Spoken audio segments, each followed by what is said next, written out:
Okay, so this is number 10 in section 5.2, and part A says, write the inverse of y equals 10 to the x in logarithmic form. Okay, so remember, if you've got y equals 10 to the x, this is your base in exponential form. So that would be your base in logarithmic form. So it'll be log base 10 of the y will equal the x. Remember that logarithms are really exponents. So the exponent that you have right here is what the logarithm will be equal to. And then, of course, the only thing it left is the y. So you've got the y right here, and you've got the y right there. Now, I have converted it from exponential form to logarithmic form. But I don't know if you've noticed, this right here for my math lab says y equals 2. In order to get the inverse, you have to switch your x and your y. So I'm going to have y equals log base 10 of x, and of course the 10 is really invisible, so log of x is equal to y. Log of x is all I will have to type in here. So I will go to my math lab and do that and type LOGX and hit check my answer, get a positive affirmation.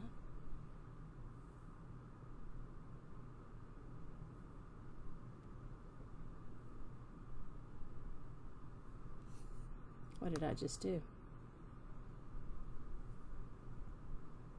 Do I have to type the 10 in there? Surely not. Let's put it in there, see what it does. Okay, whatever, it wanted the 10.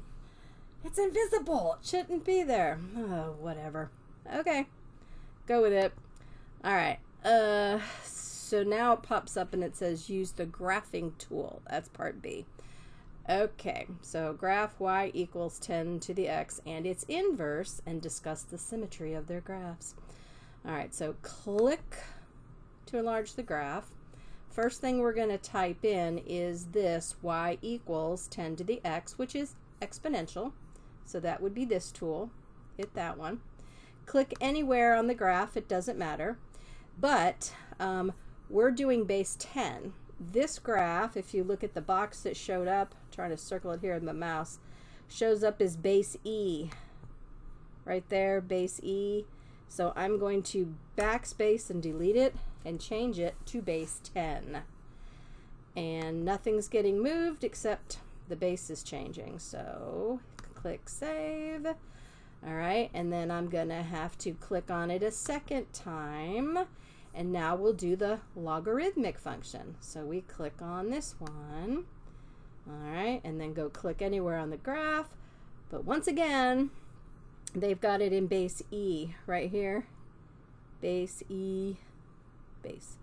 So delete the E, type in a 10, hit save. There you go. And check my answer. Excellent. Okay. And now part C, it says discuss the symmetry. I had talked to you about this in class, and these two graphs are symmetric. Unfortunately, I cannot draw on this, so let me go back to this here. When you have your XY axis, and this is going to be a very rough sketch, you have your exponential graph doing this, your logarithmic graph doing that, and I told you that there is a line of symmetry that goes on an angle like this, and that is the equation of y equals x. I wrote it on the board in class. Don't know if you remember it, but that is it. That's the answer. The graphs are symmetric with respect to the line y equals x. Good job. Next question. So hope that helps explain number 10. And make sure you type in this, I'm just going to exit out. Make sure you type in the base 10 here, because apparently my math lab wants it. It should really be invisible, but whatever. Sometimes it gets picky like that. So, all right, the end.